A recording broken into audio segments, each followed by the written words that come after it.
സമപ്രായക്കാരൊന്നും ആരും വരുന്നില്ലടേ. മിറിനെ പേടിച്ചിട്ടാന്ന് തോന്നും. മിറി പറയും പ്രശ്നമില്ലെന്നാണ്. പ്രത്യേകിച്ച് എനിക്ക് പറയാനുള്ളത് when I spend time with him. ഇതൊക്കെ ഇങ്ങനെ ചോദിച്ചാൽ ചിലപ്പോ അയാൾക്ക് മനസ്സിലാവും. മിത്തേട്ടൻ ആക്ച്വലി മിത്തേട്ടന്റെ ഭാഗത്ത് തെറ്റില്ലെങ്കിൽ ആർഗ്യൂ ചെയ്യുന്ന ആളാണ്. മിത്തേട്ടൻ അങ്ങനെ പോയിട്ട് സോറി പറയില്ല. ആളിപ്പോഴും പൈസ തിരിച്ച് തന്നിട്ട് പോലും ഇല്ല. അത് കട്ട് ചെയ്തേക്കാം, മനസ്സിലാവും. അല്ല, മൾട്ടിപ്പിൾ ആളുള്ളതുകൊണ്ട് പ്രശ്നമില്ല. നമ്മൾ ആറ്റിറ്റ്യൂഡ് എന്ന ഫോട്ടോ ആണ് ഏറ്റവും കോളായിട്ടുള്ള ഫോട്ടോ. കാരണം നമുക്ക് ആറ്റിറ്റ്യൂഡ് അറിയില്ല. ചിരിച്ചിരിക്കുന്ന ഫോട്ടോ എന്തായാലും കാണാൻ രസം. ആറ്റിറ്റ്യൂഡ് ഇട്ട് നമ്മളെ ശരിക്കും കണ്ടത്തിൽ വെക്കുന്ന കോലം പോലെയാണ്. പക്ഷേ ഫോർ സം റീസൺ നമ്മൾ അടിയെന്ന് ചോദിച്ചോ, വിഷ്ണു ഒരു 2 ദിവസം കഴിഞ്ഞ് വന്നിട്ട് എൻ്റെ അടുത്ത് സോറി പറഞ്ഞാൽ ഞാൻ അതങ്ങ് മറക്കും. സൗന്ദര്യം എന്ന് പറയുന്നത് ആക്ച്വലി എന്താണ് അതിൻ്റെ ഒരു മെഷർമെന്റ് എനിക്കറിയില്ല. ചില കമന്റ്സുകളൊക്കെ നമ്മളെ ചിലപ്പോൾ എഫക്ട് ചെയ്യും. ഞാനും ഗ്ലൂട്ടാത്തോണ്ട് ടാബ്ലറ്റ്സ് വാങ്ങിച്ചിട്ടുണ്ട്, കഴിച്ചിട്ടുണ്ട്. ചിലതിന് റിസൾട്ട് വന്നിട്ടുണ്ട്, ചിലതിന് വന്നിട്ടില്ല.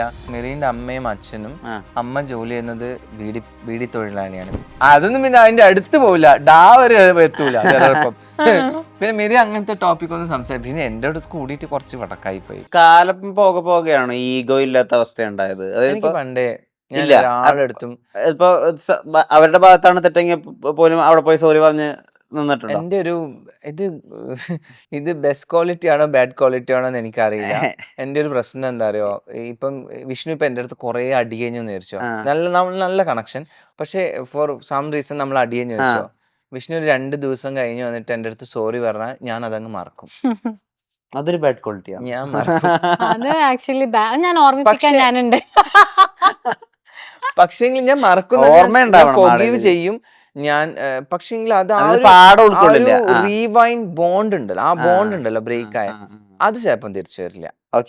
അതല്ല, അത് പോളിഷ് ചെയ്യാൻ എനിക്കും അറിയില്ല. അതെന്റെ ഫേസിൽ അത് ഭയങ്കരമായിട്ട് കാണും, വിസിബിൾ ആയിരിക്കും ആ ഒരു ചേഞ്ച്. പക്ഷേങ്കിൽ ഞാൻ ക്ഷമിക്കും, സോറി പറഞ്ഞാൽ തീർന്നു. അതല്ല, തന്റേതല്ലാത്ത തെറ്റിന് വേറൊരാളോട് മാപ്പൊക്കെ പറയുന്ന അവസ്ഥ ഉണ്ടായിട്ടുണ്ട്. അപ്പൊ എന്ത് നിലനിർത്താൻ വേണ്ടിട്ട് ഇതൊക്കെ ഇങ്ങനെ ചോദിച്ചാൽ ചിലപ്പോ അയാൾക്ക് മനസ്സിലാവും. പേരുകളൊന്നും ഇല്ല. ആക്ച്വലി ഞാൻ നോർമലി എനിക്ക് ഈ അടി, വഴക്ക്, കുത്തിപ്പ്, പക്ഷെ മിത്തേട്ടൻ ആക്ച്വലി മിത്തേട്ടന്റെ ഭാഗത്ത് തെറ്റില്ലെങ്കിൽ ആർഗ്യൂ ചെയ്യുന്ന ആളാണ്. മിത്തേട്ടൻ അങ്ങനെ പോയിട്ട് സോറി പറയില്ല. മിത്തേട്ടൻ മിത്തേട്ടനായിരുന്നു കറക്റ്റ് എന്ന് അത് ആർഗ്യൂ ചെയ്തുകൊണ്ടേയിരിക്കും.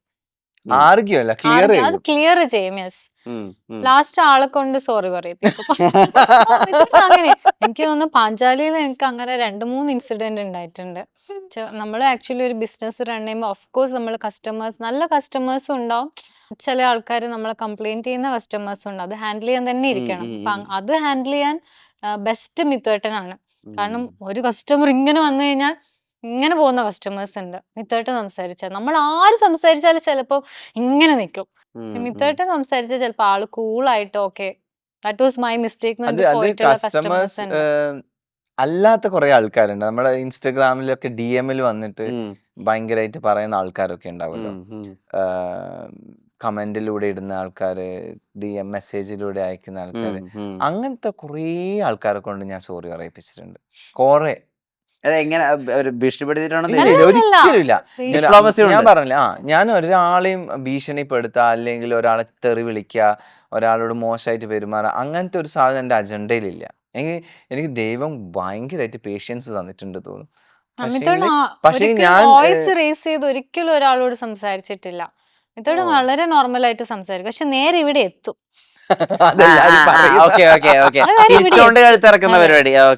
അങ്ങനെയാണ് ആക്ച്വലി. ഒരാളോട് ഒരു വോയിസ് റേസ് ചെയ്ത് ബാഡ് വേർഡ് യൂസ് ചെയ്തിട്ട് ഇതുവരെ സംസാരിച്ചിട്ടില്ല.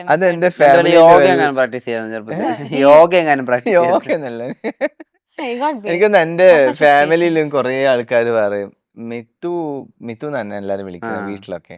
അപ്പം പറയും മിത്തു അങ്ങനെയൊന്നും ആരോടും ഒരു പ്രശ്നം ഉണ്ടാക്കാം. പക്ഷേ എന്റെ പറഞ്ഞു നേരെ ഹൃദയം അങ്ങ് തുളച്ചു കയറും, ഒറ്റ വാക്ക് മതി എന്നൊക്കെ. പക്ഷെ അത് ഞാൻ അങ്ങനെ ദേഷ്യത്തിലൊന്നല്ല പറയാ, പക്ഷെ വാലിഡ് ആയിട്ടുള്ള പോയിന്റ് ബൈ പോയിന്റ് പറയും. എങ്ങനെ ഇൻസ്റ്റാഗ്രാമിൽ ചീത്ത വിളിക്കുന്ന ഒരാളെ കൊണ്ട് നല്ലത് പറയിപ്പിച്ചിട്ട് വിടുക? അല്ലെങ്കിൽ ക്ഷമാപ്പ് പറയിപ്പിക്കുക, അതിന്റെ സ്ട്രാറ്റജി എങ്ങനെയാ? ഇപ്പൊ റീസെന്റ് എന്നേ ഒരു ഹസ്ബൻഡ് ആൻഡ് വൈഫിനെ കൊണ്ട് സോറി പറഞ്ഞത് അവരെന്തായിരുന്നു അവരെന്തായാലും പറഞ്ഞത് എന്തോ പറഞ്ഞിട്ടുണ്ടായിരുന്നു. ആ, എനിക്ക് എന്താ ഒരു ആഹാ ആ, ആ. നമ്മളെ കൊണ്ട് നോർമലി ആൾക്കാർ പറയുന്ന ഒരു ടാഗ് ലൈൻ ഉണ്ട്, ജാടത്തെണ്ടികൾ, അല്ലെങ്കിൽ ഭയങ്കര ജാടയുള്ള ആൾക്കാർ, ആ. ഭയങ്കര ഹെഡ് വെയിറ്റ് ഉള്ള എനിക്ക് ആൾക്കാർ. നിങ്ങളെ ആറ്റിറ്റ്യൂഡിലുള്ള ഫോട്ടോ ഇടണോണ്ടായിരിക്കും. നമ്മൾ ആറ്റിറ്റ്യൂഡ് ഇടുന്ന ഫോട്ടോ ആണ് ഏറ്റവും കൊളായിട്ടുള്ള ഫോട്ടോ. കാരണം നമുക്ക് ആറ്റിറ്റ്യൂഡ് അറിയില്ല, ചിരിച്ചിരിക്കുന്ന ഫോട്ടോ എന്തായാലും കാണാൻ രസം. ആറ്റിറ്റ്യൂഡ് ഇട്ടാൽ നമ്മളെ ശരിക്കും കണ്ടത്തിൽ വെക്കുന്ന കോലം പോലെയാ രണ്ടാളെ കാണാൻ. അപ്പോൾ അല്ല അങ്ങനെയല്ല, എനിക്കൊന്ന് നമ്മുടെ ഒരു ഡ്രസ്സിങ് സ്റ്റൈല്, പിന്നെ നമ്മുടെ വീഡിയോന്റെ ആ ഒരു ഫോമാറ്റ്, അതൊക്കെ ആയിരിക്കും ആൾക്കാർ മിസ് ജഡ്ജ്മെന്റൽ കൊണ്ട് പറയുന്നതാണ്. പക്ഷെ ഇപ്പൊ നേരിട്ട് കണ്ട ഒരാളും നമ്മളോട് സംസാരിച്ച ഒരാളും ജാടകാന്ന് പറഞ്ഞില്ല. അയ്യോ ഇത് സത്യം പറഞ്ഞ നമ്മളെ ഭാഷ പറയാണ് തീട്ട കേസാണ് വായി തുറക്കരുത് എന്നോട് പറയാറ് എല്ലാരും. അപ്പൊ അങ്ങനെ എന്തോ ഒരു കപ്പിള് നമ്മളെ കുറിച്ച് ഭയങ്കര മോശമായിട്ട്, ഭയങ്കര ജാടകളാണ്, ഭയങ്കര ഹെഡ് വെയിറ്റ് ആണ്, കണ്ടാലും മതി, കാട്ടിക്കൂട്ടൽ, അങ്ങനെ എന്തൊക്കെയോ ഭയങ്കരമായിട്ട് പറഞ്ഞു. അപ്പൊ ഞാൻ വിചാരിച്ചു, പക്ഷെ അവരെ പ്രൊഫൈലും ഉണ്ട്. അപ്പൊ ഞാൻ വിചാരിച്ചു ഇവര് നല്ല കപ്പിളാണ്, അവര് നല്ല കപ്പിളാണ്, എന്തുകൊണ്ട് അവരോടൊന്ന് സംസാരിച്ച് നോക്കിക്കൂടാ. അങ്ങനെ ഞാൻ അവരോട് സംസാരിക്കാൻ തുടങ്ങി. നിങ്ങൾ എന്തുകൊണ്ട് ഇങ്ങനെ പറഞ്ഞത്, അങ്ങനെ അതിൻ്റെതായ കുറച്ച് എന്തൊക്കെയോ സംസാരിച്ചു. അവസാനം അവർ അയ്യോ ചേട്ടാ നിങ്ങൾ ഇങ്ങനെയൊന്നു, സോറി നമ്മൾ പറഞ്ഞതിലൊക്കെ തെറ്റി, അങ്ങനെ അവർ ഇട്ട കമൻറ്റ് മുഴുവനും ഡിലീറ്റ് ചെയ്തു. വലിയൊരു വോയിസ് മെസ്സേജ് നമുക്ക് പിന്നെ ബാക്ക് ടു ബാക്ക് അയക്കാൻ തുടങ്ങി. നിങ്ങളൊരു ജോർജ് കുട്ടി മോഡല്ലേ, നിങ്ങളൊരു വലിയ മനുഷ്യനാണ്. ഞാൻ നിങ്ങളുടെ അത്ര എന്നെ കുറിച്ച് ഹൃദയശാലി മോശം പറഞ്ഞ ആളെ ഞാൻ നല്ലത് പറയിപ്പിക്കും. അതെനിക്കൊരു ഒരു ഹരാണത്. അപ്പൊ എന്റെ വെറുപ്പ്, വിദ്വേഷം അങ്ങനത്തെ ഇതൊന്നുമില്ലേ? പ്രതികാരം വീട്ട് അങ്ങനെ ഒന്നും ഉണ്ടായിട്ട്? എനിക്ക് പ്രതികാരം വീട്ടുന്ന ഇഷ്ടേയല്ല. ഒരാളോടും പ്രതികാരം വെക്കുന്ന ഇഷ്ടമല്ല, വീട്ടുന്ന ഇഷ്ടമല്ല. അതായത് എന്തെങ്കിലും ഇപ്പൊ വിഷമം ഇങ്ങനെയൊക്കെ ഉണ്ടാവുമല്ലോ ഇപ്പൊ ഒരാൾക്ക് അവരുടെ കയ്യിൽ കുറെ പൈസ ഉണ്ടെന്ന് നമുക്കറിയാം. നമ്മളിപ്പോ നമ്മുടെ ഒരു ആവശ്യം ഉണ്ടായിട്ട്, പൈസ എന്നല്ല എന്തെങ്കിലും ഒരു കാര്യം ഉണ്ടെന്ന് അറിയാം, അപ്പൊ നമ്മളത് ചോദിക്കുന്നു, അയാളുടെ കയ്യിൽ ഉണ്ടായിട്ട് അയാൾ നമുക്ക് തരാതിരിക്കുന്നു. പിന്നീട് കുറെ കാലം കഴിഞ്ഞ് വരുമ്പോൾ ഇത് അങ്ങോട്ട് ഫ്ലിപ്പ് ആവുമല്ലോ. അതായത് അയാൾക്ക് പൈസ ഇല്ലാത്ത അവസ്ഥയിൽ നമുക്ക് ഒരുപാട് പൈസ ഉണ്ടാവുന്ന അവസ്ഥ. കാര്യത്തിൽ അങ്ങനെ സംഭവിച്ചിട്ടുണ്ട്. ഞാൻ സന്തോഷത്തോടെ കൊടുക്കുകയും ചെയ്യും. ചെയ്തിട്ടുണ്ട്. എന്നിട്ട് ഞാൻ സ്വീറ്റ് ആയിട്ട് ഒരു വേർഡ് അങ്ങ് കൊടുക്കും. എന്താ അത് സന്ദർഭത്തിനനുസരിച്ചിരിക്കും. പക്ഷെ ഭാര്യമാര് അങ്ങനെയല്ല. ഭാര്യമാര് മിത്തോട്ടൻ നിങ്ങൾ എന്തിനാ പൈസ കൊടുത്തത്? അപ്പൊ മിത്തോട്ടൻ എന്റെ അടുത്ത് കർമ്മ, അത്രേ ഉള്ളൂ, വേറെ ഒന്നുമില്ല. അവരോടും പറയോ കർമ്മയാണെന്നൊക്കെ? ഞാൻ ഏതെങ്കിലും രീതിയിൽ കൊടുക്കും. ഇങ്ങനെ പറയും, ഇങ്ങനെ പറയും, ഇങ്ങനെ പറയില്ല, ഇങ്ങനെ പറയും. അല്ല, അവരോട് പറയും, ഡയറക്റ്റ് ആയിട്ട് പറയും. പക്ഷെ അവർക്ക് തന്നെ കൺഫ്യൂഷൻ ആയിപ്പം, ഇതാണോ പറഞ്ഞത്, ഇതാണോ പറഞ്ഞത്, ഇതെന്നെ കൊണ്ടാണോ പറഞ്ഞത്, അങ്ങനെ. ആ ആളിപ്പോഴും പൈസ തിരിച്ചു തന്നിട്ട് പോലും ഇല്ല. അത് കട്ട് ചെയ്തേക്കാം, മനസ്സിലാവും. അല്ല, മൾട്ടിപ്പിൾ ആളുള്ളതുകൊണ്ട് പ്രശ്നമില്ല. ഇനി അവരൊക്കെ കുഴപ്പമില്ല, ഈ ഇന്റർവ്യൂ റിലീസ് ആയാലും തിരിച്ചു തന്നോളൂ. ഈ റെസ്പോൺസിബിലിറ്റി എന്ന് പറഞ്ഞ കാര്യമുണ്ടല്ലോ, ഇപ്പോൾ ആളുകൾക്ക് എന്ത് വെച്ചിട്ട് വേണമെങ്കിൽ, ഇപ്പോൾ നിങ്ങൾക്ക് എന്ത് പ്രോഡക്റ്റ് വേണമെങ്കിൽ എൻഡോസ് ചെയ്യാം. ഇപ്പോൾ കഴിക്കുന്ന പ്രോഡക്റ്റ് തൊട്ടിട്ട് ഉള്ളിൽ കഴിക്കുന്ന tablet, floor cleaner, protein powder, home decker, അങ്ങനെ എന്ത് വേണമെങ്കിൽ ചെയ്യാമല്ലോ. എങ്ങനെയാണ് റെസ്പോൺസിബിലിറ്റി തീരുമാനിക്കുക? നമ്മൾ എന്ത് ചൂസ് ചെയ്യണം, എന്തെടുക്കണം, എന്ത് ചെയ്യണം? പക്ഷേ കുറേ ആപ്പ് ഉണ്ടല്ലോ. ഇപ്പോൾ ഗാമ്പിൾ ചെയ്യാനുള്ള ആപ്പുകളുണ്ട്, ജ്യോതിഷം പ്രൊമോട്ട് ചെയ്യുന്ന ആപ്പുകളുണ്ട്, ദൈവത്തിന് പ്രൊമോട്ട് ചെയ്യുന്ന ആപ്പുകളുണ്ട്, എനിക്കറിയാം. അങ്ങനെ ഒരുപാടുണ്ടല്ലോ. അപ്പൊ എന്ത് ചൂസ് ചെയ്യണം, എന്തെടുക്കുക, നമ്മൾ അതിനെങ്ങനെ തീരുമാനിക്കുക? നമ്മുടെ കാര്യം വരുമ്പം ഞാൻ ഈ ഗാംബ്ലിങ്ങിന്റെ പറഞ്ഞത് അത് വെച്ചിട്ട് ഞാൻ പറയാം. ഗെയിമിംഗ് ആൻഡ് ഗാംബ്ലിങ്, ഇതിനെ കുറിച്ച് അറിയാത്തൊരു കാലം നമുക്കുണ്ടായിരുന്നു ഇത് ലോഞ്ച് ചെയ്യുന്ന സമയത്ത്. അപ്പം ഇതെന്ന് വെച്ചാൽ എനിക്കൊന്നൊരു 4-5 ഇയേഴ്സ് ബാക്ക്, ഓക്കെ, സ്റ്റാർട്ടിങ് ഒരു പ്രാവശ്യം ഞാൻ ചെയ്തിട്ടുണ്ട്. അതും റീല് വീഡിയോസ് ഒന്നല്ല. ഇത് ഒരാള് എന്നെ വിളിച്ചിട്ട് പറഞ്ഞു, ഇതൊരു വീട്ടിലിരുന്നിട്ടുള്ള ആൾക്കാർക്ക് വീട്ടിലിരുന്നുകൊണ്ട് പൈസ ഉണ്ടാക്കാം, ഹൗസ് വൈഫിന് ഇങ്ങനെയൊക്കെ, ഇതിൽ ഇൻവെസ്റ്റ്മെന്റ് ഒന്നും വേണ്ട, നിങ്ങൾ ഇങ്ങനെ ഇത് പ്രൊമോട്ട് ചെയ്താൽ. ഒരു പെൺകുട്ടിയാണ് വിളിച്ചതും മെസ്സേജ് ഒക്കെ അയക്കുന്നതൊക്കെ. അപ്പം ഞാൻ വെച്ച് ജെന്യൂൻ ആയിരിക്കും. എൻ്റെ മിസ്റ്റേക്ക് ആയിരുന്നു, ഞാൻ അതിൻ്റെ ബാക്ക്ഗ്രൗണ്ട് ചെക്കപ്പ് ചെയ്തില്ല എന്നുള്ളത്. അപ്പം ഞാൻ ഓക്കെ ചെയ്യാം ആൾക്കാർക്ക്, കാരണം എൻ്റെ വീട്ടിൽ തന്നെ ഒരുപാട് ഫീമെയിൽസ് ഉണ്ട്, പുറത്ത് പോയി ജോലി ചെയ്യാത്ത, അവർക്കൊക്കെ ആവും. അപ്പം ഞാൻ അത് വീഡിയോ സ്റ്റോറി പ്രൊമോഷൻ ചെയ്തു. അത് കഴിഞ്ഞിട്ടാണ് പിന്നെ ഞാൻ അതിനെ കൊണ്ട് ഞാൻ തന്നെ ഒന്ന് ജസ്റ്റ് ഇട്ട് നോക്കി, എന്നെ ഇമ്മീഡിയറ്റ്ലി ബ്ലോക്ക് ചെയ്തു. വേറെ നമ്പറിന് ഞാൻ ഇട്ട് നോക്കി. അപ്പം എനിക്ക് മനസ്സിലായി, ക്യാഷ് എടുക്കുക, ക്ലോസ്. അതാണ്. ഓ അന്ന് മുതൽ ഒറ്റ പ്രാവശ്യം ചെയ്തിട്ടുള്ളൂ. അന്ന് മുതൽ ഇന്ന് വരെ പിന്നെ നമ്മള് ഈ ഗാംബ്ലിങ് അല്ലെങ്കിൽ ഗെയിമിങ്, ലോട്ടറിയാണത്? ലോട്ടറി ലോട്ടറി അങ്ങനത്തെ ഒരു സാധനവും നമ്മൾ ട്രേഡിംഗ് പ്രൊമോട്ട് ഉണ്ട്. ചെയ്യുന്നത്, ട്രേഡിങ് ഇതൊന്നും പ്രൊമോട്ട് ചെയ്യുന്നത്. എനിക്കൊക്കെ ഒരുപാട് വലിയ എമൗണ്ട് തരാമെന്ന് പറഞ്ഞിട്ട് മറ്റേ റമ്മി ടൈപ്പ് ഒക്കെ ആ ഇല്ലേ, ആ ആ വലിയ എമൗണ്ട് ഓഫർ ഞാൻ ചെയ്തിട്ടുള്ള. ഞാൻ നേരത്തെ ഒരു വ്ളോഗ് ടീമിനോട് സംസാരിക്കുമ്പോൾ അവർ പറഞ്ഞത് അവർക്ക് ഒരു ദിവസം 1,00,000 രൂപ വെച്ച്. ആ അതായത് എത്ര ദിവസങ്ങളാണോ നിങ്ങൾ ഇടുന്ന അത്രയും ദിവസങ്ങൾക്ക്, അതായത് 30 ദിവസം, ഒരു പിന്നെ മാസം മൊത്തം ഞാൻ നിങ്ങൾ വീഡിയോ ഇട്ടാൽ 30 ലക്ഷം രൂപ. അതെ അതെ, അപ്പൊ അങ്ങനത്തെ അതിന് വലിയ ഓഫറൊക്കെ നമുക്കും കിട്ടിയിട്ടുണ്ട്. പക്ഷെ ഞാൻ വിചാരിച്ചു ഈ ഒരുപാട് ആ സമയത്ത് ഈ ഒരുപാട് കുട്ടികൾ ഈ റമ്മി ഒക്കെ കളിച്ചിട്ട് സൂയിസൈഡ് യെസ് നമ്മുടെ യെസ്. നമ്മുടെ നാട്ടിലൊക്കെ ഞാൻ കേട്ടിട്ടുണ്ട്, സൂയിസൈഡ് ചെയ്തിട്ടുണ്ട്. അങ്ങനെ ഇതൊക്കെ കേട്ടപ്പോൾ എനിക്കും ഭയങ്കര, നമ്മൾ ആലോചിക്കുമല്ലോ, നമ്മുടെ വീട്ടിൽ അനിയന്മാരൊക്കെ ഉള്ളല്ലേ. അപ്പം ഞാൻ അതുകൊണ്ട് അത് ചെയ്യാതിരുന്നത്. അങ്ങനത്തെ കുറേ ഇഷ്ടം പോലെ ഈവൻ നമ്മുടെ സെലിബ്രിറ്റീസൊക്കെ വലിയ മൂവി സ്റ്റാർസൊക്കെ ചെയ്ത ബ്രാൻഡ് നമ്മൾ അപ്രോച്ച് ചെയ്തിട്ടുണ്ട്. ഒരുപാട്, ഒന്നും രണ്ടും തവണ അല്ല, ഒരുപാട് തവണ അപ്രോച്ച് ചെയ്തിട്ടുണ്ട്. പക്ഷെ ഒരു പ്രാവശ്യം ചെയ്തപ്പോൾ എനിക്ക് മനസ്സിലായി അത് ബൈ മിസ്റ്റേക്ക്, വലിയൊരു മിസ്റ്റേക്ക് ആയിരുന്നു. കാരണം എല്ലാം ബാക്ക്ഗ്രൗണ്ട് ചെക്കപ്പ് ചെയ്ത് ചെയ്യുന്നതായിരിക്കും നല്ലത്. ഈ അതിനുശേഷം soft drinks, protein powder, tablets അതിനെ പറ്റിയൊക്കെ എന്താ അവസ്ഥ? പക്ഷെ അതൊന്നും ഞാൻ കോൺട്രവേഴ്ഷ്യൽ ആയിട്ട് ഞാൻ പറയാൻ ആഗ്രഹിക്കുക. അതൊക്കെ ഓരോരോ ക്രിയേറ്റർമാരുടെ ഓരോരോ അവരുടെ ഒരു പേഴ്സണൽ അണ്ടർസ്റ്റാൻഡിങ്ങിൽ ചോയ്സ് ആണ്. Personal choice. ഇപ്പം ഞാനും പല ക്രിയേറ്റർമാരുടെയും വീഡിയോസ് കണ്ടിട്ട് ഞാനും പ്രൊഡക്ട്സ് വാങ്ങിക്കാറുണ്ട്. ആ. ഞാനും ഗ്ലൂട്ടാത്തയോണ്ട് ടാബ്ലറ്റ്സ് വാങ്ങിച്ചിട്ടുണ്ട്, കഴിച്ചിട്ടുണ്ട്. ചിലതിന് റിസൾട്ട് വന്നിട്ടുണ്ട്, ചിലതിന് വന്നിട്ടില്ല. അതിപ്പോൾ എല്ലാവരും അവരും ഒരു ക്ലൂ കൊടുക്കുന്നുണ്ട്, പല ആൾക്കാരുടെ ബോഡി പല ടൈപ്പിലാണ്. അപ്പം അതിലങ്ങ് നിങ്ങൾക്ക് ഓക്കെ, ഒരാളുടെ വീഡിയോ കണ്ടിട്ട് നിങ്ങൾ ഇൻഫ്ലുവൻസ് ആകുന്നതിൻ്റെ ആ ചെയ്യുന്ന ആളുടെ മാത്രം കുറ്റമല്ല. നിങ്ങളത് വാങ്ങിക്കുന്നതിനേക്കാൾ നിങ്ങൾ വാങ്ങിച്ചേ തീരുമെന്ന് ആരും പറയുന്നില്ലല്ലോ. നിങ്ങൾ വാങ്ങിക്കുന്നതിനെക്കാട്ടും നിങ്ങൾക്ക് ഓക്കെ ആണോ ഇല്ലോ എന്ന് ഒന്ന് സ്റ്റഡി ചെയ്തിട്ട് വാങ്ങും, അത്രേ ഉള്ളൂ. അപ്പം നമ്മൾ അങ്ങനത്തെ സാധനങ്ങൾ, ഈ ചില കോസ്മെറ്റിക്സ് ഒക്കെ നമ്മൾ പ്രൊമോട്ട് ചെയ്യാറുണ്ട്. ചെയ്യാറുണ്ട്. നിങ്ങൾ അത് സ്വയം ടെസ്റ്റ് ചെയ്ത് നോക്കുകയും ചെയ്യും. നമ്മൾ ഞാൻ യൂസ് അത് ചെയ്യും, യൂസ് ചെയ്യാറുണ്ട്. എല്ലാം യൂസ് ചെയ്യും. Yes. ഞാൻ പറഞ്ഞില്ലേ, ഇത് എനിക്ക് പണി എന്റെ കിട്ടിയിട്ടുണ്ടോ? റൂമിൽ ഇല്ല. ആ. ഞാൻ പ്രൊമോട്ട് ചെയ്ത ഒരു പ്രോഡക്ട്സും എനിക്ക് ഇതുവരെ പണി തന്നിട്ടില്ല. സ്വയം ഉപയോഗിക്കുമ്പോൾ പണി കിട്ടിയിട്ടില്ല. ഇല്ല, സ്വയം ഉപയോഗിക്കുമ്പോഴും എനിക്ക് പണി കിട്ടില്ല. എനിക്ക് തോന്നുന്നു ഒരു ബ്രാൻഡ്, ഞാൻ പറയുന്നില്ല ഏതാ ബ്രാൻഡ് എന്ന്. എനിക്ക് കൊളാബിനാണ് എനിക്ക് ആദ്യമായിട്ട് ഒരു ഫേസ് വാഷ് എനിക്കൊന്ന് 2 വർഷം മുന്നേ അയച്ചു തരുന്നത്. അന്ന് ഞാൻ ട്രൈ ചെയ്തതാ. ഇപ്പോഴും ഞാൻ ആ ബ്രാൻഡാണ് യൂസ് ചെയ്യുന്നത്. കാരണം എനിക്കത് വർക്കായി. ഞാൻ ഇപ്പോഴും ആൾക്കാരുടെ അടുത്ത് ആരെ കണ്ടാലും ഞാൻ പറയും അതൊന്ന് ട്രൈ ചെയ്ത് നോക്കും. കാരണം എൻ്റെ ഫേസിലൊക്കെ ഭയങ്കര പിമ്പിൾസ് ഒക്കെ ഉണ്ടായിരുന്നതാ. ഞാൻ എത്ര പ്രോഡക്ട്സ് യൂസ് ചെയ്യുന്നുണ്ട്, എനിക്ക് അങ്ങനത്തെ ഒരു ഇഷ്യൂ വന്നില്ല. പിന്നെ അഗെയിൻ നമ്മൾ ടേക്ക് കെയർ ചെയ്യണം നമ്മളുടെ സ്കിന്ന്. വെറുതെ പ്രോഡക്ട്സ് മാത്രം ഇട്ടുകൊണ്ട് കാര്യമില്ല. നമ്മൾ ഇൻടേക്ക് ശരിയാക്കണം, അതിന് കെയർ കൊടുക്കണം നന്നായിട്ട് നമ്മളുടെ സ്കിന്നിന്. അപ്പോഴൊക്കെ നമ്മുടെ സ്കിന്ന് നന്നായി ഇരിക്കുള്ളൂ. Yes. ഇപ്പൊ ഈ സൗന്ദര്യമുള്ള ഒരാളാവുമ്പോഴേ ഈ പറഞ്ഞ പോലെ ആളുകൾക്ക് നമ്മളോട് വലിയ ഇഷ്ടം ഉണ്ടാവും, ഭയങ്കര കൗതുകം ഉണ്ടാവും, നമ്മളെന്താ ചെയ്യുന്നത്, നമ്മളോട് കൂട്ടുകൂടാൻ ഭയങ്കര ആഗ്രഹം ഉണ്ടാവും, നമ്മളോട് ഭയങ്കരമായിട്ട് പ്രണയം ഉണ്ടാവും ആളുകൾക്ക്. ഈ പറഞ്ഞ നിങ്ങളുടെ പുറത്ത് മാത്രമേ കാണുന്നുള്ളൂ. ഇതിനെങ്ങനെ ഡീൽ ചെയ്യുന്നത്? സൗന്ദര്യം എന്ന് പറയുന്നത് ആക്ച്വലി എന്താണ് അതിന്റെ ഒരു മെഷർമെന്റ് എനിക്കറിയില്ല. ഈ സൗന്ദര്യമുള്ള ആള് എന്ന് പറയുമ്പം അതിനൊരു, പുറം ഓരോരുത്തർക്ക് അത് ഓരോ കണ്ണിന് വ്യത്യാസമായിരിക്കും. ഇവ എന്നെ കാണാൻ സൗന്ദര്യമുണ്ട്. അപ്പൊ എനിക്ക് എന്റെ കണ്ണിൽ നോക്കുമ്പോ ഇതിന് സൗന്ദര്യമുണ്ട്, വേറെ ആൾക്ക് ചിലപ്പോൾ സൗന്ദര്യമുള്ള പോലെ തോന്നണമെന്നില്ല. അതെ, അത് പല സബ്ജക്റ്റീവ് ആണ്, അത് സബ്ജക്റ്റീവ് ആണ്. അതെ, അപ്പം സൗന്ദര്യം എന്ന് വേണ്ട, പറയുന്നത് സൗന്ദര്യം എന്നുള്ളത് നമുക്ക് കട്ട് ചെയ്ത് കളയാം. ഒരു ഇംപ്രഷൻ ഉണ്ടാവുകയാണെന്ന് വിചാരിക്കാം നിങ്ങളെ. ഞാൻ എപ്പോഴും മനസ്സിലാക്കുന്ന ഇംപ്രഷൻ, അട്രാക്ഷൻ എന്നൊക്കെ പറയുന്നത് ആക്ച്വലി ഈ നമ്മളെ മുന്നിൽ കാണുന്ന ഈ സ്കിന്നോ ഹെയറോ അല്ലെങ്കിൽ നമ്മുടെ കണ്ണിന്റെ കളറോ അതൊന്നുമല്ല. ഇന്റേണൽ മാത്രമേ നമ്മൾ ഒരാളോട് പെരുമാറുന്ന രീതി ഏറ്റവും എല്ലാവരും പറയും നമുക്കൊരു അട്രാക്ഷൻ തോന്നാം. ചിലപ്പോൾ ഒരു സാധനം, എന്ത് സാധനം കണ്ടാലും നമ്മൾ പെട്ടെന്ന് നോക്കും. അത് ചില ആൾക്കാർക്ക് ഉണ്ടാവും.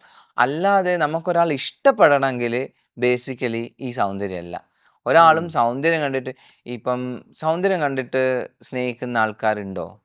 ഇല്ല, അങ്ങനെ പറ്റില്ല. എല്ലാവരും അട്രാക്ഷൻ കൊണ്ടായിരിക്കും, പിന്നെയാണ് ഈ സൗന്ദര്യമൊക്കെ വരുന്നത്. നമ്മളെല്ലാവരും ഏറ്റവും ആദ്യം ക്ലോസ് ആയിട്ട്, ദൂരത്ത് നിന്ന് ചിലപ്പോൾ അട്രാക്ഷൻ നമ്മൾ കാണുന്ന ബാഹ്യമായ രൂപമൊക്കെ ആയിരിക്കും. പക്ഷെ അടുത്ത് വരുമ്പോൾ നമുക്ക് അവരെ ഇഷ്ടപ്പെടണമെങ്കിൽ ഒന്നിക്കൽ അവരുടെ പെരുമാറ്റം, അല്ലെങ്കിൽ അവരുടെ ആറ്റിറ്റ്യൂഡ്, അല്ലെങ്കിൽ അവർ ബിഹേവ് ചെയ്യുന്ന രീതി, അതൊക്കെ ആയിരിക്കും. ഞാനും അതൊക്കെ അല്ല, ഇപ്പം ഇതിനോട് ഇങ്ങനെ ആരാധന അതിര് കവിഞ്ഞിട്ടൊക്കെ ആളുകൾ വന്നിട്ട് ഇടപഴകുമ്പോൾ അതിനെങ്ങനെ ഡീൽ ചെയ്യും? ഒരു പെൺകുട്ടിയോ? സ്ത്രീയോ ഒക്കെ വന്നു? ആരെങ്കിലും ഒക്കെ അങ്ങനെ ഒന്ന് ഇടപെടട്ടെ എന്നാണ് വിചാരിക്കുന്നത്. ഞാനിതുവരെ ഇടപഴകിയിട്ടില്ല. ആരും അങ്ങനെ വന്നില്ലല്ലോ അല്ലേ? എൻ്റെ അടുത്ത് ഏറ്റവും കൂടുതൽ വരുന്നത് വളരെ സന്തോഷത്തോടെ നല്ല അമ്മമാരും ചേച്ചിമാരും അനിയത്തിമാരും ഒക്കെയാ. സമപ്രായക്കാരൊന്നും ആരും വരുന്നില്ലടേ. മിറിനെ പേടിച്ചിട്ടാന്ന് തോന്നും. മിറി പറയും പ്രശ്നമില്ലെന്നാണ്. ഇല്ല മിത്തുവേട്ടന് ഞാൻ ആ പറഞ്ഞില്ലേ, ഏരിയ വരുന്നില്ല അല്ലേ? എനിക്ക് തോന്നുന്നു ആര് വന്നാലും മിത്തുവേട്ടൻ അവരെ വളരെ കംഫർട്ട് ആക്കി സിസ്റ്ററോ ബ്രദറോ ആക്കി കളയും. ഞാൻ ആക്കുന്നില്ല, ആ. ഓട്ടോമാറ്റിക്കലി ആയി പോകുന്നതാ അത്. അല്ല എനിക്ക് മിത്തുവേട്ടൻ എന്നാലും ആരും മിത്തുവേട്ടാന്നേ വിളിക്കുള്ളൂ. അപ്പൊ മിത്തുവേട്ടൻ ഞാൻ അത്രക്ക് വലിയ ആളാട്ടോ. കാരണം ചിലപ്പോ നമ്മള് കാണുമ്പോ കുറച്ച് പ്രായമുള്ള ആളുണ്ടാവല്ലോ, അവര് പോലും വന്ന് മിത്തുവേട്ടാന്ന് വിളിക്കുക. എല്ലാരും ആ, എനിക്കൊന്ന് റെസ്പെക്ട് കൊണ്ടായിരിക്കും. അത് മാത്രമല്ല എനിക്കൊന്നും ഫീമെയിൽസ് ഭയങ്കര കംഫർട്ട് ആയിട്ട് എൻ്റെ അടുത്ത് വരുമ്പോ ഒക്കെ സംസാരിക്കുമ്പോഴായിരുന്നു. ഈവൻ നമ്മുടെ ഫ്രണ്ട് സർക്കിളിൽ പോലും കുറേ എൻ്റെ ഫ്രണ്ട്സുമാരുണ്ട്. അവരെല്ലാരും അവരുടെ അവരെല്ലാരും മിത്തുവേട്ടനെ പ്രശ്നങ്ങളൊക്കെ വിളിക്കുക. സോൾവ് എന്നെ ചെയ്യാൻ വിളിക്കില്ല. എന്നെ വിളിക്കും. മിത്തുവേട്ടാ ഇങ്ങനെ ഒരു പ്രശ്നമുണ്ട്, ഒന്ന് പറഞ്ഞ് മനസ്സിലാക്കൂ.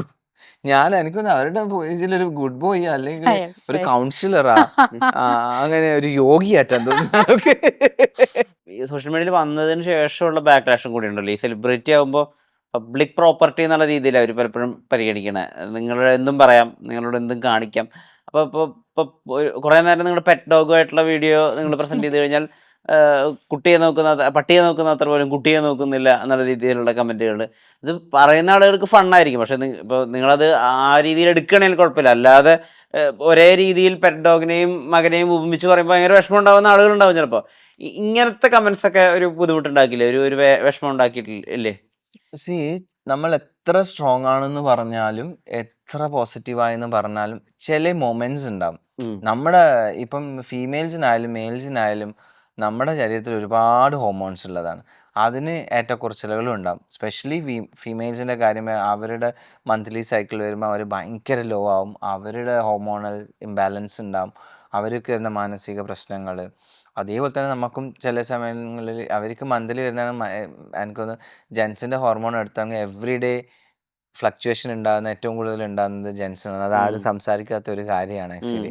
സ്ട്രെസ്സ്, ജോബ് സ്ട്രെസ്സ്, സാലറി, അത് ഇത്, ഫാമിലി, അങ്ങനത്തെ കുറേ കാര്യങ്ങൾ വരുമ്പം. പക്ഷേ നമ്മൾ പെട്ടെന്ന് റീകവറായി നെക്സ്റ്റിലേക്ക് പോകുന്നു അങ്ങനത്തെ. അപ്പം ചില കമൻസുകളൊക്കെ നമ്മളെ ചിലപ്പോൾ എഫക്റ്റ് ചെയ്യും. മിറീൻ്റെ കാര്യത്തിലാകുമ്പോൾ മിറിക്ക് എന്നോട് പറയാം. എനിക്ക് മിറീൻ്റെ അടുത്ത് തിരിച്ച് ഇന്ന കമൻറ്റ് വന്നു എന്ന് പറയാൻ പറ്റില്ല. കാരണം ഞാൻ അന്നേരം അവിടെ ചിന്തിക്കുന്നത് ഞാൻ ഈ നെഗറ്റീവ് കൊണ്ടുപോയിട്ട് അവളുടെ അടുത്ത് പറഞ്ഞു. അവൾ ഓൾറെഡി നെഗറ്റീവ് വരുമ്പം എഫക്റ്റ് ആവുന്ന ആളാണ്. ഞാനത് ഷെയർ ചെയ്യുമ്പം പിന്നെയും അവിടെ മിറീനെ നെഗറ്റീവ് ആക്കി അവിടെ ഡൗൺ ആക്കേണ്ട ആവശ്യമില്ലല്ലോ. അപ്പം ഞാൻ എൻ്റെത് അവിടെ തന്നെ വയ്ക്കും. ഞാൻ തന്നെ റിക്കവർ ചെയ്യാൻ ശ്രമിക്കും. അങ്ങനെ.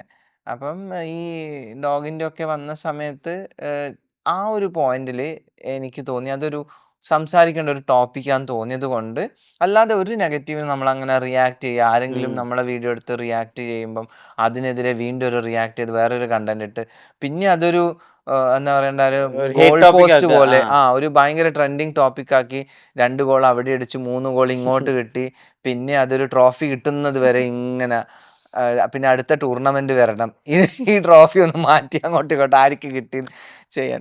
അപ്പം അത് ചെയ്യാറില്ല.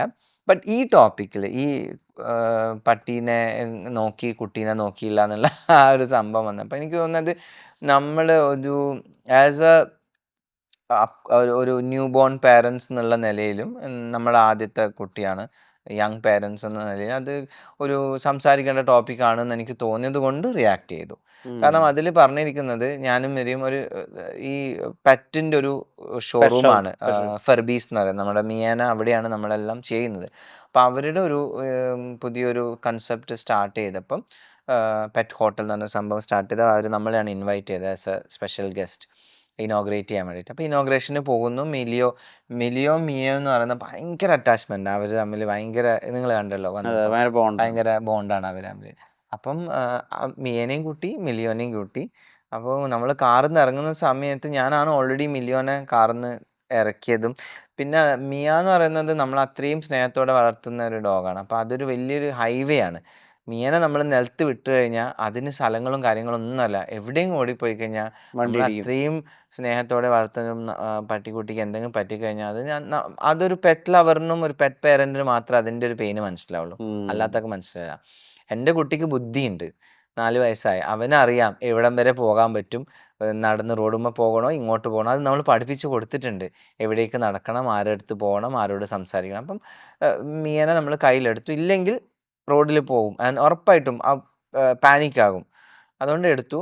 മില്ലിയ ഒന്ന് നടക്കുമ്പം ഒന്ന് ജസ്റ്റ് ഒന്ന് ബാലൻസ് തെറ്റിപ്പോയി അല്ലേ മിരി? ബാലൻസ് തെറ്റിയതേ ഉള്ളൂ. വീണിട്ടില്ല, ബാലൻസ് തെറ്റി ഇങ്ങനെ ഒന്ന് ആവുമ്പോഴത്തേക്കും ഞാനത് ജസ്റ്റ് ഈ ഒരു കണ്ണിലൂടെ കണ്ടായിരുന്നു, ഞാൻ മൈൻഡ് ചെയ്തിട്ടില്ല. കാരണം അത് ആവശ്യമില്ല. മിലിയോന് വീണെടുത്തുനിന്ന് എണീക്കാനുള്ള പവർ അവനുണ്ട്. എന്തെങ്കിലും മേജർ ആയിട്ടുള്ളൊരു ഫോളോ തട്ടിമുട്ടി കാല് മുറിയാണെങ്കിൽ ഡെഫിനറ്റ്ലി നമ്മളത് എടുത്ത് അത് അഡ്രസ്സ് ചെയ്യണം, അതിന് വേണ്ട കാര്യങ്ങൾ. അത് ചെയ്തില്ല. അവൻ കാറിൽ നിന്ന് ഇറങ്ങിയോടെ നമ്മുടെ ക്യാമറ ടീമിനെ അവിടെ കണ്ട് ആ എക്സൈറ്റ്മെൻറ്റ് അവൻ അങ്ങോട്ടേക്ക് മൂവ് ചെയ്തപ്പോൾ ജസ്റ്റ് ഒന്ന് സ്കിഡായി, അത്രയേ ഉള്ളൂ. അപ്പം ഞാൻ പറയുന്നത് ഈ കുട്ടികളെയൊക്കെ നമ്മൾ അങ്ങനെ വളർത്തണം. അല്ലാതെ ഒരു പ്രാവശ്യം ഒന്ന് ചെറുങ്ങനെ ഒന്ന് ആടെ വീഴുമ്പോഴത്തേക്ക് ഓടിപ്പോയി പുന്നാരേ മുത്താരേ കണ്ണാന്നൊക്കെ വിളിച്ച് എടുത്ത് വാരി പൊക്കി ഒരു സ്നേഹം ഒരു പാമ്പറിങ് ഒക്കെ കൊടുത്തു കഴിഞ്ഞാൽ നാളെ അവൻ സ്കൂളിൽ പോകേണ്ട കുട്ടിയാണ്. അവൻ അവിടെ നിന്ന് സ്കൂളിൽ നിന്ന് വീണ് കഴിഞ്ഞാൽ അവൻ്റെ ടീച്ചർക്ക് ബാക്കി 40-50 കുട്ടികളെ നോക്കാനുണ്ട്. ഇവൻ വീഴുന്നതിന് 50 കുട്ടികളും വീഴുകൊണ്ടിരിക്കുമ്പോൾ പോയിട്ട് എടുത്ത് താലോലിക്കാൻ ടീച്ചർക്ക് പറ്റില്ല, അത് പോസിബിൾ അല്ല. അപ്പം അവൻ അവിടെ നിന്ന് വീഴുമ്പോൾ അവൻ എണീക്കാതെ കാത്തു നിൽക്കും, എന്നെ എടുക്കാൻ ഇപ്പം ടീച്ചർ വരും, എൻ്റെ അച്ഛൻ വരും, അമ്മ വരും. കാത്തു നിന്നുകൊണ്ടിരിക്കും, വരില്ല. അവൻ്റെ എക്സ്പെക്റ്റേഷൻ അവിടെ റോങ് ആയി. അപ്പോൾ അവൻ എന്തായി, അവിടെ അവൻ ഇൻട്രോവേർട്ട് ആവാൻ തുടങ്ങും. അവൻ്റെ ഒരു കോൺഫിഡൻസ് ലെവൽ കുറയാൻ തുടങ്ങും. അവൻ എണീക്കാൻ പറ്റാണ്ടാവും. അവൻ ചിലപ്പോൾ അവിടെ തന്നെ ബ്രേക്ക് ഡൗൺ ആകും. അവൻ കരയാൻ തുടങ്ങും, കൂടുതൽ കരയാൻ തുടങ്ങും. അപ്പം ഇങ്ങനത്തെ സന്ദർഭങ്ങളിൽ കുട്ടികൾക്ക് അത് പറഞ്ഞു കൊടുക്കണം. പിന്നെ ഓരോരോ വീഴ്ചയിൽ നിന്ന് എണീക്കുമ്പോഴാണ് അവർ കൂടുതൽ ശക്തരാവുന്നത്. വീണിട്ട് എണീച്ചിട്ടില്ല പിന്നെ വീണെടുത്ത് കിടക്കല്ലേ ഉള്ളൂ. അപ്പൊ ആ ഒരു ടോപ്പിക്കിനെ കുറിച്ച് നമ്മൾ നല്ല രീതിയിൽ ഒന്ന് ഒരു ആൾക്കാർക്ക് പറഞ്ഞു കൊടുത്തത്. കമന്റിന് ഒരു റിപ്ലൈ ഞാൻ കൊടുത്തു. വലിയൊരു ഈ ഒരു കാര്യം ഇങ്ങനെ പക്ഷെ എഴുതിയിട്ടുണ്ടായിരുന്നു. അതിന് സപ്പോർട്ടീവ് ആയിട്ട് ഒരുപാട് ഒരുപാട് പാരന്റ്സ് ആള് വന്നു. അത് ശരിക്കും ഒരു അച്ഛനും അമ്മയ്ക്ക് ഇത് മനസ്സിലാവും. നമ്മുടെ വീട്ടിൽ, നിങ്ങളുടെ വീട്ടിൽ കുട്ടികളില്ലേ, എത്ര പ്രാവശ്യം വീഴുന്നുണ്ട് അവര്. നമ്മൾ എല്ലാ പ്രാവശ്യം പോയിട്ട് അവരെടുത്ത് താലോലിച്ച് നിൽക്കില്ലല്ലോ. അങ്ങനെ ചെയ്യരുത്. അങ്ങനെ ചെയ്തു കഴിഞ്ഞാൽ അവര് ഇപ്പൊ ചില കുട്ടികൾ ഇൻട്രോവേർട്ട് ആയി പോകുന്നില്ലേ, ചിലപ്പോൾ ഇങ്ങനത്തെ ചെറിയ ചെറിയ ബേസിക് നമ്മൾ അറിയാണ്ട് ചെയ്തു പോകുന്ന തെറ്റുകളിൽ നിന്നായിരിക്കും കുട്ടികൾ ചെയ്യുന്നുണ്ട്. അവർ ഇപ്പൊ അന്നത്തെ ദിവസം വീണു, ഞാൻ പോയിട്ട് എടുത്തിരുന്നെങ്കിൽ അവന് വലിയൊരു എംബാരസ്മെന്റ് ആയേനെ. അവന്റെ കുഞ്ഞു മനസ്സിൽ ഇത്രയും ആൾക്കാർ നോക്കിക്കും, അയ്യോ ഞാൻ വീണു അല്ല, ആരും മൈൻഡ് ചെയ്യാത്തരം അവനത് വലിയ കാര്യമല്ല. എല്ലാവരും പെട്ടെന്നായി ഒരു അറ്റൻഷൻ കൊടുക്കുമ്പോഴാണ് അവൻ വിചാരിക്കും, അയ്യോ ഞാൻ എല്ലാവരും മുമ്പ് നിന്ന് വീണു പോയല്ലോ, ഇവരൊക്കെ എന്നെ നോക്കി ഇനിയിപ്പോൾ ചിരിക്കുവോ നാണം കെടുവോ. ആരും മൈൻഡ് ചെയ്തില്ല, അവൻ സ്വന്തമായിട്ട് എണീച്ചു. അങ്ങനെയാണ് വേണ്ടത്. അല്ല നമ്മൾ ഓടിപ്പോയി എടുക്കുമ്പോഴാണ് അവൻ ഭയങ്കര എംബാരസ്മെന്റ് ഫീൽ ചെയ്യുക. അവനൊരു ചെറുങ്ങനെ ഒന്ന് വീഴുമ്പോഴത്തേക്കും എണീക്കാൻ പോലും പറ്റാത്ത, ശക്തിയില്ലാത്ത, ബുദ്ധിയില്ലാത്ത മരപ്പൊട്ടനായി പോകുന്ന ഒരു അവസ്ഥയിലേക്ക് അവൻ എന്തിനാണ് നമ്മൾ തള്ളിവിടുന്നത്? നമ്മളെ മക്കളെ നമ്മൾ അങ്ങനെ രീതിയിൽ സ്ട്രോങ് ആയി പഠിപ്പിക്കണം. അന്ന് കരുതി തലയടിച്ച് വീണ് ഛർദ്ദിച്ച് കിടക്കുമ്പം ഇല്ല അവൻ എണീച്ച് വരുന്നു, അങ്ങനെയല്ല. അത് രണ്ട് രീതിയിൽ എടുക്കണം. കോമൺ സെൻസ് അപ്ലൈ ചെയ്യണം. അതെ. ഇപ്പൊ നിങ്ങളെ കാണുമ്പോൾ ആളുകൾ പറയുന്ന ഒരു കാര്യമുണ്ടല്ലോ, ഈ വലിയ വീട്, വലിയ കാറ്, ഫ്ലാഷി കോസ്റ്റ്യൂംസ്, അവരാകെ മാറിപ്പോയി. ഉള്ളുകൊണ്ട് ഇപ്പോഴും ആ പണ്ടത്തെ ഇപ്പോൾ സർക്കസിൽ നിന്ന് ജസ്റ്റ് വന്ന പയ്യനെയും അല്ലെങ്കിൽ വളരെ അണ്ടർ പ്രിവിലേജ്ഡ് ആയിട്ട് ബാംഗ്ലൂരിൽ ഒരുപാട് പ്രതീക്ഷകളോട് പോയ ഐ.ടിക്കാരെയും അവരെ ഓർക്കാറുണ്ടോ നിങ്ങൾ സ്വയം?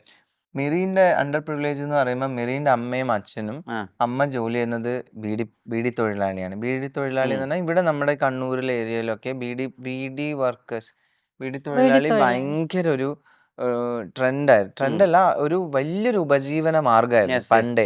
ഇപ്പോഴാണ് ബീഡി കമ്പനികൾ നമ്മൾ പറയുന്നത്. ഇവിടെ അടുത്തൊക്കെ ഒന്നുണ്ട് ബീഡി കമ്പനിയെല്ലാം അടഞ്ഞു പോയത്. ദിനേശ് ബീഡി ആയിരുന്നു ഏറ്റവും കൂടുതൽ ആൾക്കാർ ചെയ്തുകൊണ്ടിരുന്ന ഒരു ജോലി. ആ ജോലി ഇപ്പോഴും ചെയ്യുന്നുണ്ട് മെരീൻ്റെ അമ്മ. അത് മെരിക്ക് ഇപ്പം അമ്മേനെയും അച്ഛനെയും നോക്കാനുള്ള കഴിവില്ലാത്തതുകൊണ്ടൊന്നല്ല, അവര് സെൽഫ് സഫിഷ്യന്റ് ആവാണ്. അവര് ചെയ്തു വന്ന ഒരു ജോലിയാണ്. അത് നമ്മളിപ്പോൾ ഒരു ലെവലിലെത്തി ഞാൻ പോയി പറയാണ്, ഞാൻ ഒരുപാട് പ്രാവശ്യം മെരീൻ്റെ അച്ഛനോടും അമ്മേനോടും, ആ അച്ഛൻ പോകണ്ട അച്ഛാ ഈ വെയിലത്തൊക്കെ എന്തിനാ. പക്ഷേ നമ്മൾ എത്ര പറഞ്ഞാലും അവര് അത്രയും കഷ്ടപ്പെട്ട് ആ ഒരു ജോലി ചെയ്തിട്ടാണ് ഇവരൊക്കെ 2 പെൺകുട്ടികളെ വളർത്തിയതും പഠിപ്പിച്ചതും കല്യാണം കഴിച്ച് വിട്ടതും എല്ലാം ആ ഒരു ജോലിയിൽ കൂടെ. അപ്പോൾ അവർക്ക് അതിൻ്റെതായ റെസ്പെക്റ്റ് അതിനോടുണ്ടാവും. നമ്മൾ ഫോഴ്സ് ചെയ്തിട്ട് നിങ്ങൾ ചെയ്യണ്ടെന്ന് പറഞ്ഞു കഴിഞ്ഞാൽ അവരത് ചിലപ്പോൾ, ഇപ്പം എൻ്റെ അച്ഛൻ്റെ കാര്യത്തിൽ അങ്ങനെ. എൻ്റെ അച്ഛൻ ഇപ്പോഴും ഇപ്പം ചെന്നൈയിലാണ് ഉള്ളത്.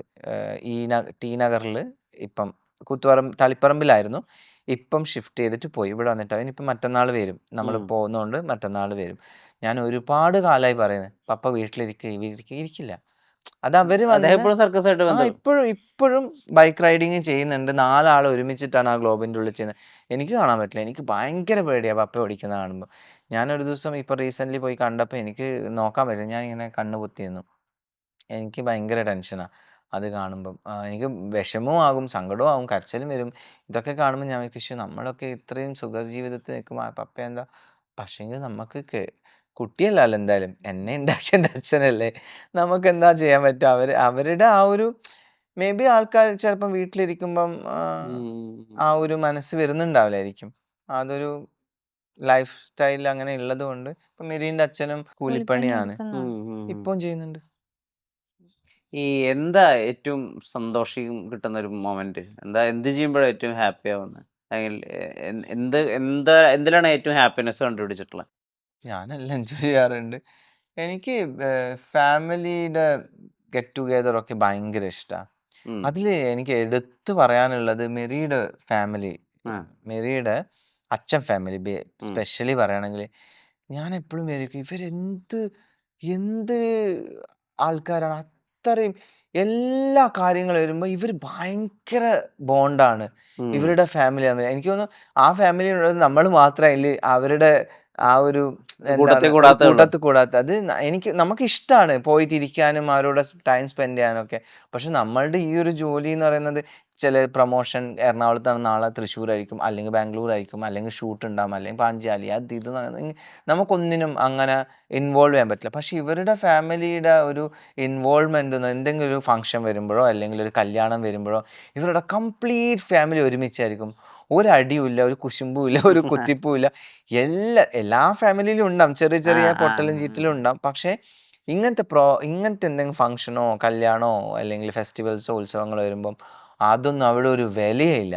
ഇവർ മുഴുവൻ കട്ടക്കാണ്. ഞാൻ ഒരു ഫാമിലി എന്ന് പറഞ്ഞാൽ ആക്ച്വലി ഇവരുടെ ഫാമിലി കണ്ടുപഠിക്കണം. അത് ഭയങ്കര ഒരു കാണാനും ഭംഗിയാണ്, ആസ്വദിക്കാനും നമുക്ക് എന്താ പറയുക ഒരു പോസിറ്റീവ് എനർജി തന്നെ അത് കാണുമ്പോൾ. അത് ഞാൻ എപ്പോഴും പറയും ഭയങ്കര ലക്കിയാ അവരെല്ലാവരും ഒരുമിച്ച് നിൽക്കാന്ന് പറയുന്നത്. എന്താണ് ഈ കുടുംബം പറയാൻ പറ്റില്ല കേട്ടാ. എന്തിലാണ് ഹാപ്പിനെസ് കണ്ടുപിടിക്കുന്നത്? ഉറങ്ങല്. അല്ല എനിക്ക് എല്ലാത്തിലും എനിക്ക് പ്രത്യേകിച്ച് എനിക്ക് പറയാനുള്ളത് when I spend time with him. അതാണ്. വേറെ എനിക്ക് ആക്ച്വലി മിത്തോടിന് പറയാൻ ഒരുപാട് സ്റ്റോറീസ് ഉണ്ട്. മിത്തോടിന്റെ ലൈഫിൽ വന്നത് ആക്ച്വലി ഫ്രണ്ട്സ് അല്ല. മിത്തോടിന് ഇപ്പോഴും ഫ്രണ്ട്സ് ഉണ്ട്, ഒരുപാട് ഫ്രണ്ട്സ് ഉണ്ട്. അവരെ വിളിക്കും. മിത്തോടിന് എനിക്ക് തോന്നുന്നു മിത്തോടിന് 3000 കൂടുതൽ കോണ്ടാക്ട്സ് ഉള്ള ഒരാളാണ് മിത്തോടിന്റെ ഫോണിൽ. അത്രയും ആൾക്കാരായിട്ട് കണക്റ്റഡ് ആണ്. എനിക്ക് ഈ പറഞ്ഞതുപോലെ എനിക്ക് ആകെ എണ്ണി പേർക്ക് ഒരു 4 3 ഒക്കെ ഉള്ളു. എനിക്ക് അവരെ മാത്രമേ വിളിക്കാനുള്ളൂ. അതും അവരൊക്കെ കല്യാണമൊക്കെ കഴിച്ചിട്ട് വേറെ വേറെ സിറ്റീസിലാണ്. അപ്പൊ എനിക്ക് എന്റെ കാര്യങ്ങൾ ഷെയർ ചെയ്യാനും എല്ലാം മിത്തോട്ടം മാത്രമേ ഉള്ളൂ. അപ്പൊ എപ്പോഴൊക്കെ ഞാൻ ടൈം സ്പെൻഡ് ചെയ്യുന്നു, every time I am happy. കാരണം എനിക്ക് ആക്ച്വലി ആഫ്റ്റർ മാരേജ് ആണ് സത്യം പറഞ്ഞ ഞാൻ ലൈഫ് എന്താന്ന് പഠിച്ചത്. ആഫ്റ്റർ മാരേജ് ആണ്. ഞാൻ ആക്ച്വലി ഇങ്ങനെയല്ലായിരുന്നു. ഭയങ്കര ഷോർട്ട് ടെമ്പേർഡ് ആയിട്ടുള്ള ആളായിരുന്നു. പക്ഷെ ഇപ്പോഴും ആണ്. പക്ഷെ ഓൺലി വിത്ത് ഹിം. പക്ഷേ എന്റെ ലൈഫ് ടോട്ടലി ചേഞ്ച് ആയത് ആഫ്റ്റർ അതിന്റെ മോഡൊക്കെ മാറിയിട്ടുണ്ടോ? ഇപ്പൊ ഷൗട്ട് ചെയ്യുന്നതോ അല്ലെങ്കിൽ ആർഗ്യൂ ചെയ്യുന്നതോ അതിന്റെ മോഡൊക്കെ മാറിയിട്ടുണ്ടോ? ഞാൻ ഒരിക്കലും ഷൗട്ട് ചെയ്യില്ല. എനിക്ക് ദേഷ്യം പിടിച്ചു കഴിഞ്ഞാല് ഇപ്പൊ ഞാനൊരു ഗ്രൂപ്പിൽ ഇരിക്കുകയാണെന്ന് എല്ലാവർക്കും മനസ്സിലാവും ഞാൻ ദേഷ്യത്തിലാണെന്ന്. ഞാൻ ആരുമായിട്ട് പിന്നെ സംസാരിക്കില്ലായിരുന്നു പണ്ട്. അപ്പൊ അവർക്കൊക്കെ പിന്നെ ഡിസ്റ്റർബൻസ് ആണ്. ഇല്ല. അപ്പം അവർക്കും ഒരു ഡിസ്കംഫേർട്ട് ആണ്. കാരണം എന്റെ കൂടെ ഇരിക്കുക, സംസാരിക്കുക. അപ്പൊ അതെനിക്ക് മനസ്സിലാവും. പക്ഷെ എനിക്ക് അത് ചേഞ്ച് ചെയ്യാൻ പറ്റില്ല. പക്ഷെ ഇപ്പൊ അങ്ങനെയല്ല. ഇപ്പൊ ഞാന് എന്റെ ദേഷ്യം കാണിക്കുന്ന മൊത്തം മിത്തേട്ടന്റെ അടുത്താ. അത് വേറെ ഉള്ള ആളെ അറിയിക്കാതിരിക്കാൻ ഞാൻ മാക്സിമം ട്രൈ ചെയ്യും. പക്ഷെ വേഗം റിഫ്ലക്ട് ആവും മെരീന്റെ മുഖത്ത്. ഞാൻ എവിടെ പോയാലും ആദ്യം മെരി കംഫർട്ടബിൾ ആണോ എന്നാ നോക്കാം. കാരണം മെരീന്റെ ഒരു അനക്കം എനിക്ക് മനസ്സിലാവും. എന്താണ് ആ ഫേഷ്യൽ ഭാവത്ത്, എന്താണ് ആ ഫേഷ്യൽ എക്സ്പ്രഷനിൽ വരുന്നത്. ദേഷ്യമാണോ, സങ്കടമാണോ, അല്ലെങ്കിൽ വെറുപ്പാണോ, അല്ലെങ്കിൽ വീർപ്പ് മുട്ടുന്നതാണോ, എല്ലാം മനസ്സിലാവും. അത് നിങ്ങളുടെ ആരാ അയൺ ബോക്സും ട്യൂബ്ലൈറ്റും? അയൺ ബോക്സ് എന്ന് വെച്ചാൽ ചൂടായാൽ തണുക്കാൻ കുറെ സമയം പിടിക്കും. രണ്ടും ഞാനാ. അതെ, നമ്മള് ന്യൂട്രൽ. രണ്ടും ഞാനാ. I love it. ഞാൻ ഒരേ സമയം ട്യൂബിലേറ്റുമാണ് ഒരേ സമയം. Iron box. ചില ട്യൂബ്ലൈറ്റ് നമ്മൾ വേറൊരു കാര്യത്തിലും പറയില്ല, എന്തെങ്കിലും ഒരു കാര്യം പറഞ്ഞാലുണ്ടല്ലോ അത് കത്താൻ ഒരു അതിന്റെ വേര് വരെ എക്സ്പ്ലെയിൻ ചെയ്ത് കൊടുത്താലേ പൊട്ടത്തിക്ക് മനസ്സിലാവുള്ളൂ. ഡബിൾ മീനിങ് ഒക്കെ അതൊന്നും പിന്നെ അതിന്റെ അടുത്ത് പോവില്ല, ഡാ വരെ എത്തൂല ചിലപ്പം. അങ്ങനത്തെ പിന്നെ മെരി അങ്ങനത്തെ ടോപ്പിക് ഒന്നും സംസാരിക്കും. പിന്നെ എന്റെ അടുത്ത് കൂടിയിട്ട് കുറച്ച് വടക്കായി പോയി ഇപ്പൊ. എന്തായാലും സന്തോഷം, ഈ മുന്നോട്ട് പോട്ടെ. അയ്യോ തീർന്നു പോയോ? ആ 1:45. തൃപ്തിയുള്ള ആളുകളായിട്ട് പോട്ടെ. മകൻ നല്ലൊരു മനുഷ്യനായിട്ട് വളരട്ടെ. നേരത്തിന് ഒരുപാട് നന്ദി. നമസ്കാരം. Thank you.